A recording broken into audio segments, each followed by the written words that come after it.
Amen. Good afternoon. Praise the Lord. And we are in the house of God and we are here to be blessed by God. Amen. Amen. And alam niyo po, isang bagay na maganda po nating ipagpasalamat ay tayo po ay pinayagan ng Diyos na tumungtong ng 2015 na po, para masilayan natin to. At kung tayo po ay pinayagang tumungtong ng 2015, may magandang nakalaan sa atin ng Panginoong Diyos. Na po. Amen ho ba yun? Sige nga po, palakpakan natin ng Panginoon. And today, ako po meron pa akong hangover ng nakalipas na taon. Kayo po ba may hangover pa? Meron pa ba akong tumutulong cholesterol dyan? No po. And I have checked the internet. Ano ba ho ang must-have gift noong last year, no po, noong 2014, ano ba ho yung gift that you cannot live without, no? Yung ika nga talagang ang mga bata po ay naglulupasay. Ayan, no? Naglulupasay para makuha yung regalo na yun. Pag hindi yun ang ibinigay mong regalo, nagagalit. Ayan, no? Must have gift. Gift that you cannot live without, no po. And I have checked the internet. Sabi ko, meron bang nag-survey kung ano ba ang must have gift, no po. At ito po ang aking natagpuan. Sabi po, ang Power Up Rewards members in the US have found what people plan to purchase or to receive last holiday season. Ano ba ang number one na inaasam-asam ng mga bata na regalo? Una po, meron ba ho kayo nahulaan sa inyong isip? Meron ba ho kayong nahuhulaan? Anong gusto niyang regalo? Ito po ay, it came as a surprise for me. No po? Yan po ang gustong-gusto po nila. Video game, 73%. Ang pera po, it come far second. Ayaw na nila ng pera. No? Ayaw nilang pagkain. No po? Gusto nila video games. No? And by the way, ang video games po sa mga kabataan, no, mga kabataan, the least na mangyayari po pag tayo po ay mahilig sa video, ang least na magagawa ng video game sa atin ay lalabo ang inyong paningin. Yan po ang pinaka-least at marami pa siyang magagawa sa iyo. Mamaya po i-share ko ho yun. Number 3, clothings na po, it come far third, and toys. Siya po ay kulelat na po siya ngayon, no po. At sa kanilang survey, ito po ang sabi ng mga respondent, ang sabi ng mga magulang, more than half of the parents that responded, or 54%, said that their kids would not survive the holiday season without video games. Ayan. Ito po ay para sa kanila, ay mas mahalaga pa sa pagkain. Para sa kanila po, ito ay mas mahalaga pa sa banding-banding. Ang mahalaga po sa kanila ay makapaglaro po sila, no? At yun po ang importante. So yung kanila pong socialization skills ay humihina, no po? Mas nagiging loner po ang mga bata ngayon, no?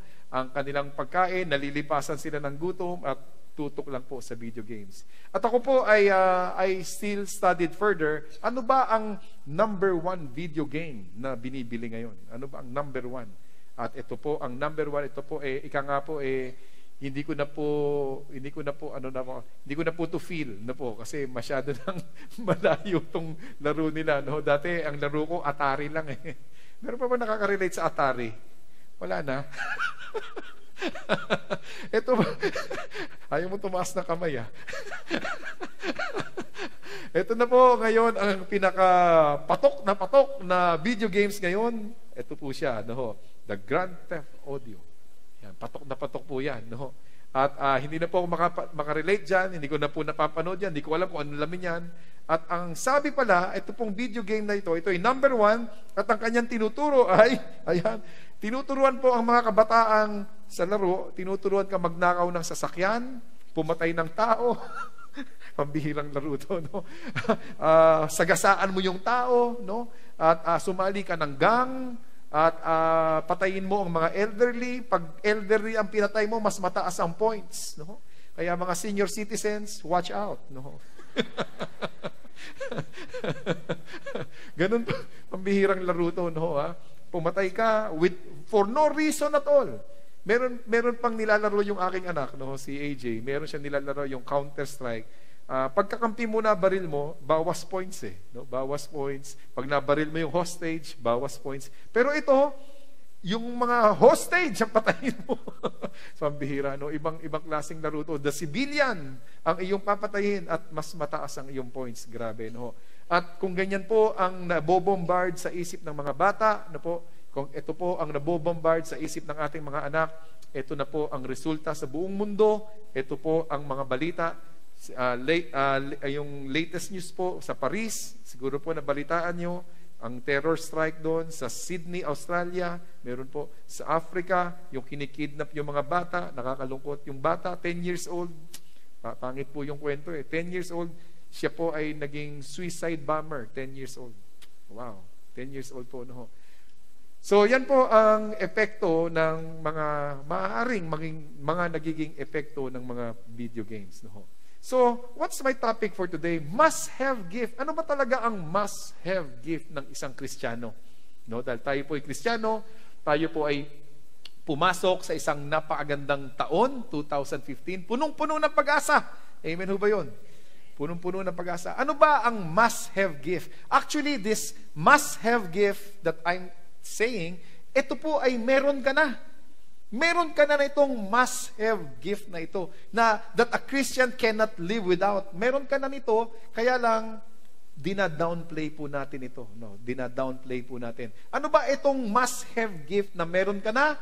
Ito po yun. No po, anointing. No po. Kaya pakisabi sa katabi mo, kapatid, sabi mo, sige, gisingin mo siya.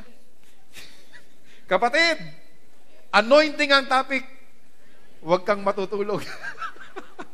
Ayan, no, ha? Yan po ang ating topic, anointing, no po? At pag-aaralan po natin siya kasi naririnig natin yan, uy, anointed ni Lord yan. Uy, anointed one, anointing oil, anointed. Ano ba ang anointing? This is our topic for today. A must-have gift, a gift that we already have, but how do we use this gift? No po? Sabi po dito sa 1 Samuel chapter 16, verse 11 to 13, this is where we're going to read the word of the Lord. No po? Sabi po dito, and Samuel said to Jesse, are all the young men here? Lahat na ba ng anak mo ay naririto? The background of the story is, Samuel went to the house of Jesse. The prophet went into the house of Jesse.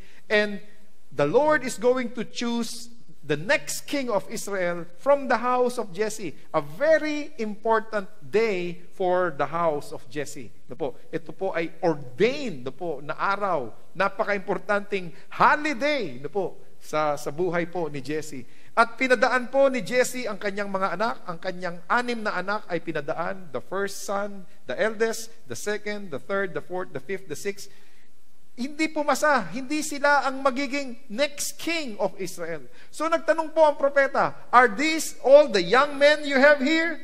Then Jesse said, there remain yet the youngest. Meron pang isa. Sandali, nakalimutan ko. Meron pang isa. There remain yet the youngest, and there he is keeping the sheep. And Samuel said to Jesse, send and bring him, for we will not sit down till he comes here. Verse 12, so he sent and brought him in. Now he was ruddy, with bright eyes and good looking. Tignan mo nga yung katabi mo, good looking ba? Mukhang hindi ka pumapayag. Anyway, etong si David, etong si David ay medyo rugged, no po, bright eyes and good looking. And the Lord said, arise, anoint him, for this is the one. And then Samuel took the horn of oil and anointed him in the midst of his brothers, and the Spirit of the Lord came upon David from that day forward. Can we bow our heads and let us pray? Dear God, Heavenly Father, I thank you, Lord, for this wonderful afternoon. We are here to bless you, and you are here to bless us. Salamat, Panginoong Diyos, at hayaan mo ang iyong salita ay magbigay sa bawat isa sa amin ng bagong revelasyon na babaunin namin sa bagong taon na ito. At ito po ang aming panalangin sa matamis na pangalan ni Jesus. Amen and amen. Palakpakan po natin sandali ang Panginoong Diyos. Hallelujah. So, we are going to talk about anointing. No po, lilinawin ko muna itong anointing na ito. What is anointing all about? Una po sa lahat, meron po siyang word in the Hebrew, no po, Hebrew word na ang tawag po sa kanya, or how they say it, would be ku. No po, Hebrew word ku.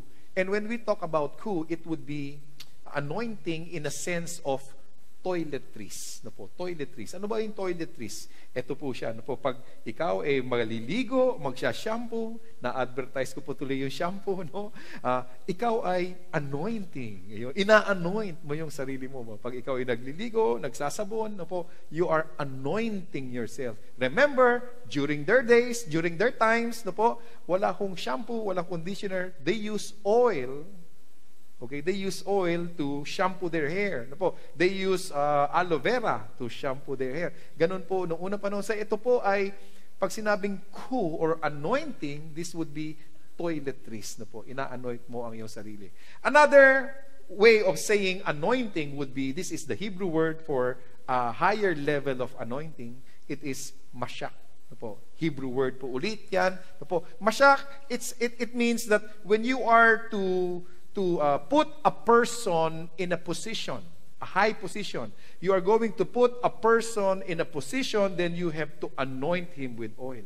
If you are going to ordain a person to a position, to a certain position, you are going to anoint him. If he will become a priest, you anoint. If he's going to be a king, you have to anoint him with oil. Ito po ang kanilang naging tradisyon. No po. Ina-anoint po ang mga tao. No po. Hindi lang po pang tao, kung hindi pang instrumento pa, pang utensil pa. If a thing or an instrument will be separated for God, it would be for God use only, and it would be set apart for God use only. It will be anointed.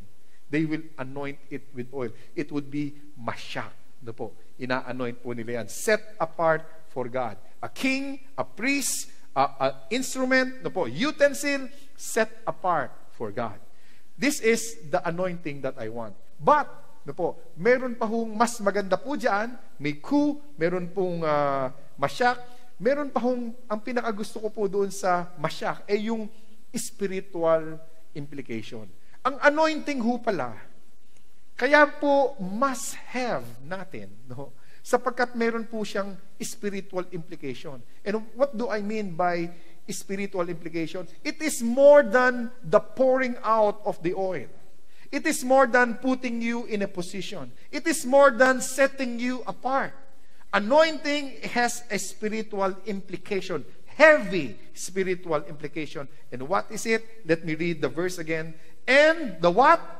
The Spirit of the Lord came upon David from that day onward. When David was anointed at the age of 16, sabi po ng mga scholar, when he was anointed at the age of 16, the Spirit of the Lord came upon David, not only the oil, but the Spirit of God came into his life, no po, from that day forward. Yun po ang bakit must have ang ating anointing sa buhay ng Kristiyano. Yung anointing na yon ay nasa sayo na. Yung anointing na yon ay nasa sayo na. No po? At let me put this in another term. Ito po ang how I will define anointing in my own words. This is how I would love to define anointing. Anointing is simply a supernatural fueling of God's presence into one's life, into somebody. Why? This is to advance God's purpose. Can you say amen to that? Po, ito po ay sarili ko pong definition. Po. Anointing is simply a supernatural fueling. Can you tell your seatmate? Fueling. What do I mean by fueling? This is the empowering. This is the spiritual implication of anointing. This is the empowering of God's presence in my life. For what purpose? This is to advance God's purpose. In other words, pag hindi po tayo anointed, kung ikaw ay may tatrabahuhin sa opisina, may tatrabahuhin kang sa school, may tatrabahuhin ka sa bahay, doble, triple, hirap na trabaho pa ang gagawin mo kasi walang empowerment ng Panginoong Diyos.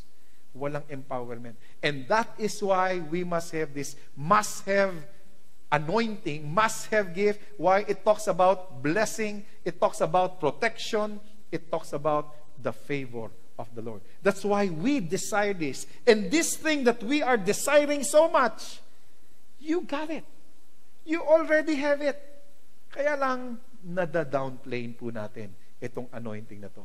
I would love to talk about the David's kind of anointing. Ano ba tong kay David? Ano ba tong anointing na David? Gusto ko maintindihan ang buhay ni David. As I have promised you last year, I want to talk about the life of David. I would love to preach and share with you the life of David. Sabi ako ng sabi, ito ang aking favorite Bible character, but I seldom talk about David. Let me talk about David. What is the David's kind of anointing? Ano ba yung meron siyang anointing? Number one, yung kanyang anointing seeks you. This is a new revelation for me. Anointing seeks you. Ikaw ang hinahanap ng anointing. No? Hindi mo hinahanap ang anointing. Ikaw ang hinahanap ng anointing. Si David nakalimutan ng kanyang ama. Si David nakalimutan ng kanyang mga kapatid. No? Ito lang ba ang iyong mga anak? Ito lang ba ang young men dito sa bahay na ito? Nakalimutan na siya lahat. No po? Pero ito pong maganda. Ang Diyos, hindi ka nakakalimutan, kapatid. Woo! Ang sarap, di po ba? Palakpakan, sige po natin ang Panginoong Diyos. No? Nakalimutan na siya ng lahat. Handang-handa na mag-anoint yung prophet. Kung sino man yung dumaan doon, pwede nang i-anoint. Nagkamali pa nga yung prophet. Akala niya yung eldest son ang i-anoint niya. Hindi yan, sabi ng Panginoong Diyos. Merong isa. Sino yun? Nakalimutan na ng lahat. Yung si Lord na lang nakakaalala. And this would be David. And what would be the investment of David? Ano ba ang puhunan ni David kung bakit siya ang sinasaliksik ng anointing? Ano ang puhunan ni David? Pag binasa po natin ang Biblia, ang kanyang puhunan, ayun siya, sabi ng tatay. Ayun siya, si David. There's still one, the youngest. And where is he? He's in the field. Anong kanyang ginagawa? Tending the sheep. Tending the flock. He was faithful in his chores. Yung sa kanyang, yung ipinagkatiwala ng Diyos sa kanya na maliit, naging tapat siya, hinahanap siya ng anointing. Para hong promotion sa opisina. Ito bang taon na ito, gusto mong ma-promote? Ayaw mo na bigla, no? Ang promotion po ay hindi hinahanap. Ikaw ang hahanapin ng promotion. Tama ba ho ako? Pag maging tapat tayo sa ipinagkatiwala sa atin ng kumpanya, maging tapat tayo sa ipinagkatiwala sa atin ng ating boss, no? At yung promotion, yun ang lumalapit sa atin. Alam niyo, ang promotion, pwede mo naman bilhin. Pag merong kang padrino, no, sabihin mo naman, ilakad mo naman ako, mapopromote ka. Tama ba ho? Only in the Philippines, no? Sabihin mo, meron akong pera dito, ito, i-promote mo naman ako. Mapopromote ka. No? Do your supervisor a favor, mapopromote ka. No? Pero yung ganong klaseng promotion, wala akong kwenta yun eh. No? You did not earn it. Binayaran mo yung promotion mo. Ang totoong promotion, hinahanap ka. Hinahanap ka. Kahit hindi ka magpalapad ng papel, kahit hindi ka sumipsip, you just be faithful with the thing that has been entrusted to you, ipropromote ka. Kung hindi ka man ipropromote ng tao, ipropromote ka ng Panginoong Diyos. Amen. Amen. Wow. Ito po. Hinahanap ka ng pagpapala. I think I'm praying that next time that I'll be preaching, I'll be talking about that. Kung paano ka hinahabol ng pagpapala. Hinahabol ka ba ng pagpapala? Amen. Huwag ka na tatakbo. No, hinahabol ka ng pagpapala. No? So, I would love to verify this anointing seeking you. I would love to bring you to the New Testament para makakuha pa ho natin. Sabi po dito sa John 15:16, you did not choose me. Hindi mo pinili ang Diyos. You did not choose me. God chose you. Amen ho ba yun? You did not choose me, Jesus said. I chose you and appointed you that you should go and bear fruit. That your fruit should remain. That whatever you ask the Father in my name, He may give you. Why? Anointed king. Kasi hinanap ka ng Diyos. Hindi mo hinanap ang Diyos. Tama ba ho ako? Hindi mo naman mahal ng Diyos. Hindi ko naman mahal ng Diyos sa totoo lang. Pero dahil ang Diyos ay hinanap tayo, hinanap ka, ipinamalas niya ang pagmamahal niya sa iyo. He first loved us. Hinanap niya tayo, kaya po nandito ang bawat isa sa atin. Hindi dahil sa hinanap mo ang Diyos. Ikaw ang natagpuan ng Diyos at dinala ka niya rito. Amen ho ba yun? Hinanap tayo ng Diyos eh. Ang sarap, no? Ang sarap. Anointing is seeking you. Seeking you. Number 2, ano po? Number 2, anointed with a purpose. Ayan, tayo po ay inanoint. Si King David, he was anointed, 16 years old, he has a purpose. He would be the next anointed king of Israel. Ang bawat isa po na tayo ay anointed, may purpose po tayo sa buhay. Alam mo na ba ang purpose mo sa buhay mo? Tulad po nitong mga chess piece na ito, ang bawat pyesa po na yan ay may purpose. No po? Pag yan po ay itinira mo, no? Ang mga tumitira niyan, 10 step ahead. Marunong ba ho kayo mag-chess? No po? Huwag niyo po akong hamunin kasi lagi akong talo dyan. No po? Sa bawat pyesa, sa bawat galaw, no po, meron silang particular moves and every piece would have a purpose. The player would be thinking 10 steps ahead because he has a purpose. And if this piece will be sacrificed, kung kailangan ipakain, ipapakain yun. Bakit? May purpose. Kung ang chess piece ay may purpose, ikaw ba? Alam mo ba ang purpose mo sa buhay mo? Meron isang bagay na nilikha ang Diyos. No po? Sabi ko, Lord, itong bagay na ito, pwede namang wala. Sabi ko, pwede namang wala itong bagay na ito. Bakit mo ba nilikha ito? No po? Ito ay inaayawan ng maraming tao. No po? Inaayawan ng tao ito. Ano ba ito? Ayan po siya. Nakaw. Di ba? Pag meron niya sa bahay ko, sabi ko, doon sa kapitbahay. Di ba? Dami niyan, no? Sabi ko, Lord, pinandidirihan ng lahat. Yung nasa Amerika ako, meron din ganyan. No po? Pinalo nung anak ko yung ganyan sa Amerika, ipis sa Amerika, pinatay. Sabi ko, wag! Sabi ko, wag mo patayin. Bakit? Dad, bakit? Imported yan. Imported, pinatay, sayang. Ano ba ang purpose? Ano ba ang purpose nito? No? Ang purpose pala niyan, no, pag yung ating mga pagkain, rotten foods, kinakain niya, high in nitrogen, yung mga pagkaing bulok, kakainin niya, iipisin, mga panis, kakainin niya. Ito palang mga ipis na ito ay kakainin yun, no? At mamaya po, sila po ay dudumi, ang mga ipis ay dudumi. No po? At yung dumi na yon would be high in nitrogen na kailangan po ng mga halaman. No po? Kailangan ng lupa, kailangan ng halaman, and then life cycle goes on. No po? Kailangan po yan. So, meron pala silang role, no po? Meron pala silang purpose sa buhay, sa mundo. May purpose. Kaya kapatid, kung wala kang purpose sa buhay mo, daig ka pa ng ipis. Kasi, daig ka pa ng ipis. May purpose sila sa mundong ibabaw. No po? Yan po ang ipis. Minsan po, meron po akong nakitang palatastas. Tama ba yung Tagalog ko? Yun na yun, kung ano man yun. No? Meron po akong nakitang advertisement. Ayun, no? Sabi po, ito po, I don't know where I saw this. No po, sabi po, if you aim at nothing, you are sure to hit it. No po. If you are aiming at nothing, no po, kung ikaw ay tumatarget sa wala, sigurado tatamaan mo yun. Tama ba yun? Kung tinatarget mo ay wala, pag putok mo, sa pool, wala ka naman tinatarget eh. Di ba? If you are aiming at nothing, you are sure to hit it. Minsan ganun po tayo eh. No? Walang purpose, walang tinatarget, walang pupuntahan. Kawawa naman po. Tayo po ay sayang ang anointing kung wala naman palang purpose. Si David, anointed kasi may purpose siya.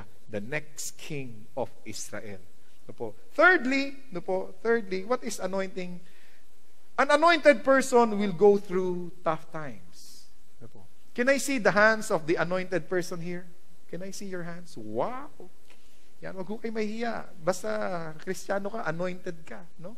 Anointed person will go through tough times. Si David po, siya po ay inanoint at the age of 16. Yun po ang nabasa ko sa mga, hindi mo makikita ang salitang 16. No po? Nababasa ko lang sa mga scholarly book. Kinocompute po nila yun. No? 16 years old na anoint si David. At 30 years old, yun ang nakalagay sa Bible, he was ordained king. And then, he died at the age of 70. Nakasulat din po yun. So, 16, anointed. ordained king at 30 years old, 70, he passed away. Yan po ang buhay ni David. At ano po ang buhay ni David? Let me put it in a graphical form. Lagay ko lang po sa graph. Ito po ang buhay ni David, success at failure. No po? At nung nagkaroon siya ng Goliath encounter, do you remember the Goliath encounter? Wow! Oh, everybody was up in spirit. Parang si Pacquiao, no po, nanalo, ganun. Everybody was up in spirit. Goliath encounter, no po, success. At lahat up in spirit, motivated, encouraged, no po. And then, after that, kinainggitan po siya ng hari, he became a fugitive. Naging pusakal, no po, sa mata ng lipunan, no po. Hinahunting po siya. At wow, sa pag-aaral po natin ang buhay ni David, aaralin po natin kung ano ang mga nangyari sa kanyang lowest point of his life. Itong anointed person na ito. Ano ang nangyari sa kanya nung siya ay nasa ganyang kalalagayan. And then after that, he was ordained king at the age of 30. Wow, akyat na naman. Akyat na naman kayong buhay. Ano na naman? Encouraged na naman lahat. At nung siya po ay namamayagpag bilang hari, sikat na po siya. Ito na naman po, meron siyang Bathsheba affair. Do you remember the Bathsheba affair? Nagkaroon po siya ng third party. Fourth party, fifth party. Marami po siyang party. He is a party animal. Ayan. Ito si David, nagkaroon po siya ng Bathsheba affair. Bagsak na naman po ang kanyang buhay. At hindi lang po yan, meron po siyang tinatawag na Uriah project. Kilala niyo ba si Uriah?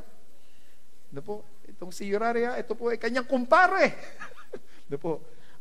Para ma-legitimize ang kanilang pagsasama ni Bathsheba, ang ginawa niya po ay pinagplanuhan niya si Uriah. Patayin yung asawa para maging legal tayo. Wow, tignan niyo naman yung utak nito, no? Anointed to, ha? Anointed to. Para maging legal tayo, Bathsheba, papapatay ko asawa mo. Kita niyo naman pagka-anointed nito, no? Anointed yan, no? Lowest point of his life. The lowest point of his life. And then, ano po nangyari? Kingdom established, medyo nakokontrol niya na ang kanyang mga borders, And then, ano naman po nangyari? Absalom kudeta. Nagkudeta ang kanyang anak. Alam niyo po kung ako ay presidente ng Homeowners Association. Joke lang po. No? Kung ako po ay presidente ng Pilipinas at meron pong magkukudeta. Yung aking mga katunggali ay magkukudeta, ang military ay magkukudeta, masakit po yun. Masakit po yun kasi kasamahan mo sila, kausap mo sila, tapos nagkudeta sila, masakit po yun. What more kung ang anak mo ang magkukudeta sa'yo? Anak mo ang tutugi sa'yo para patayin ka. Wow, masakit. Ibig sabihin, ito si David, ang kanyang family life, ang kanyang the way he handled his family, it was in ruin. It was a mess. May magkukudita sa kanyang pamilya, may ni-rape ng kapatid ang kapatid. What a story. Broken family ang buhay ni David. And then, he was about to build the temple. Ito po ang kanyang pinaka-desire sa puso, bigyan ng tahanan ng Panginoong Diyos, a temple. Hindi siya pinayagan sapagkat blood-stained ang kanyang kamay. Hindi siya pinayagan ng Diyos. Only the Son can build the temple. At siya po ang gumawa ng blueprint ng temple na yon. Binibigay niya na lang sa kanyang anak. Yan po ang buhay ng anointed.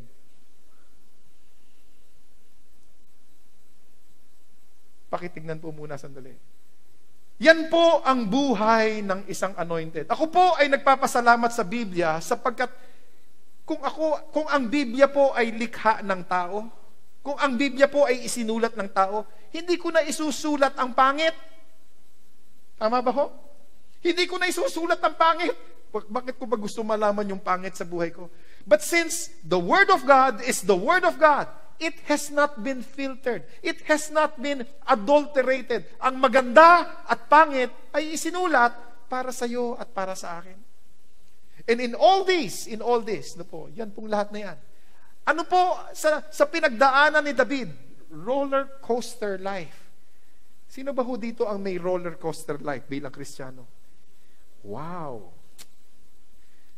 Minsan up, minsan down, minsan up, minsan down. At the end of the day, ano po ang pagkakakilala kay David ng Panginoong Diyos at ng tao? Ano ang pagkakakilala sa kanya? Ano po ang pagkakakilala sa kanya? A man after God's own heart. Still anointed. Hindi inalis ng Diyos yung anointing.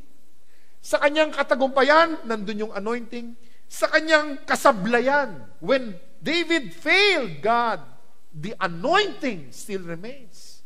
And he will always be known. A man after God's own heart. And for David, what are all these? Ano ba sa kanya lahat ng ito? Ang tawag ko po dyan, learning curve. Akyat, baba, learning curve. Para sa kanya at para sa atin. The anointing remain in the life of David. Let me move on. Number 4, anointing. What is anointing? Anointing, there is honor and favor. Honor and favor goes with anointing. Honor and favor goes. Can I prove my point when I say this? At ang sabi po dito sa verse 12, and the Lord said, arise, anoint him, for this is the one. Then Samuel took the horn of oil and anointed him in the midst of his brother. The prophet will arise, honor, no po? The brothers, the elder brothers will be there witnessing the coronation, if so to speak, the anointing of David. They will arise, they will give honor, they will favor. Honor, favor, blessing, protection. This is the package of anointing. That is why it is a must-have for every Christian. Not only a must-have, it is not already a must-have because you got it already. Nasa sayo na eh. Dina-downplay lang natin. Dina-downplay natin. Minsan po, nung ako po ay dumating sa one of the lowest point in my life. I have shared this once. Let me share it again. When I was in the lowest point of my life, I have meditated upon this verse. Ito po, nandito po ako sa meditation sa Psalm 84 verse 11. Mabigat po ang dating sa akin ito nung sad-sad po yung buhay ko. Nagmi-ministeryo po ako pero sad-sad ang buhay ko. Ito po ang nagmi-ministeryo sa akin noong time na yon. Sabi ng Panginoong Diyos, for the Lord God is a sun, He knows everything, and He would be your shield, my protection. The Lord bestows favor and honor. No good thing does He withhold from whose walk is blameless. Wala siyang ipagkakait sa kanyang anak na naglalakad ng matuwid. Wala siya ipagkakait. So, minimeditate ko po ito. And then, nakipag-bargain ako sa Diyos. Sabi ko, Lord, ganda ng sinasabi mo eh. But this is my bargain. Sabi ko, Lord, pwede ba yung favor na lang?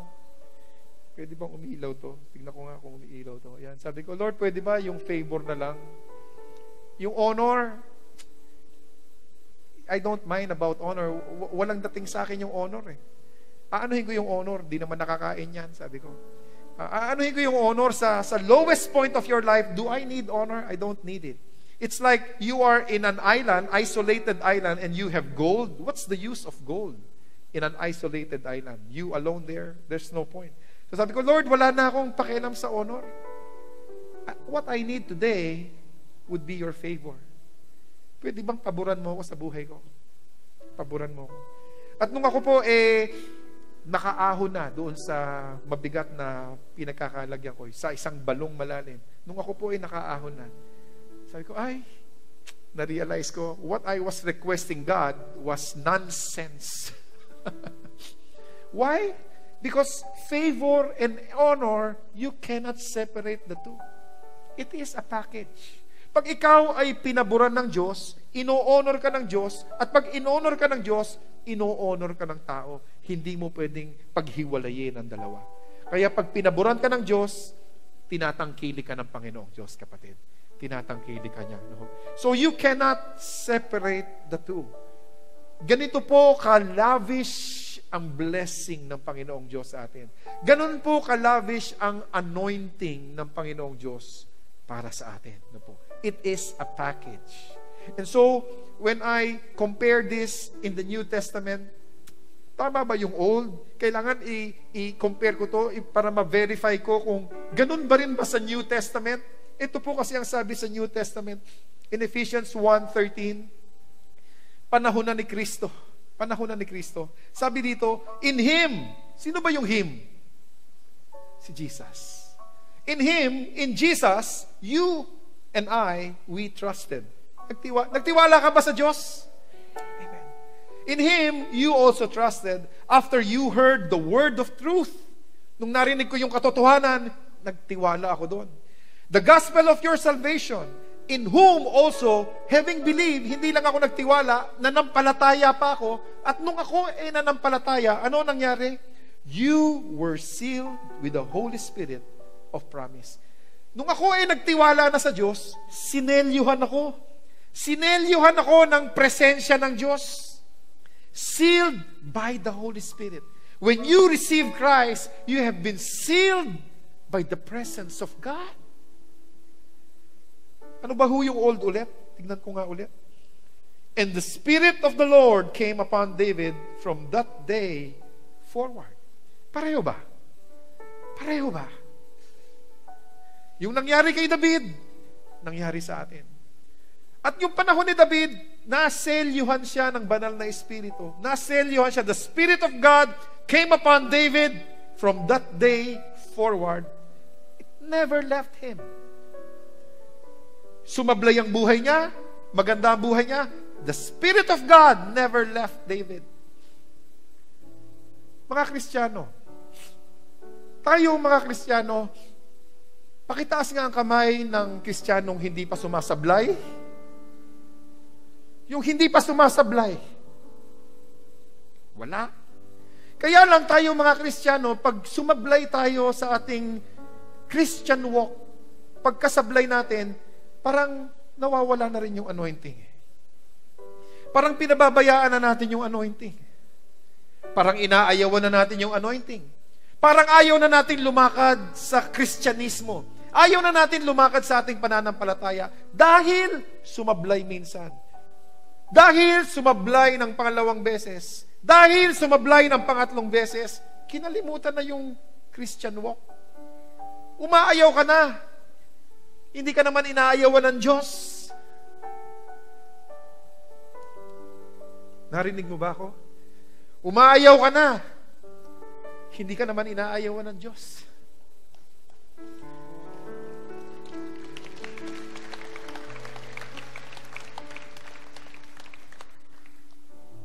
Whether we're up, whether we're down,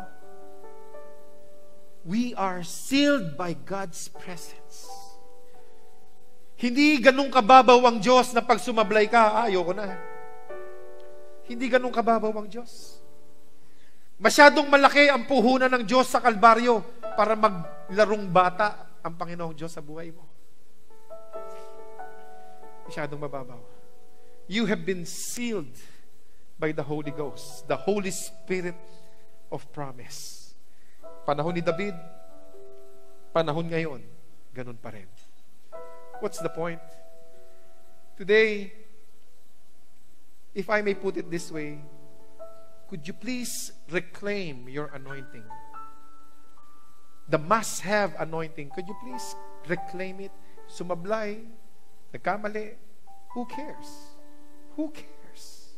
The point is, we must have that spirit of humility. God, I want to serve you. Please correct me. Please right my wrong. And could you please use me? And may I live out this anointing. Ipamuhay yung anointing. Could you please help me live out this anointing? Could you please, God, help me live out your presence in my life? Ipamuhay ko yung presensya mo sa akin, yung napakatinding presensya mo sa aking buhay.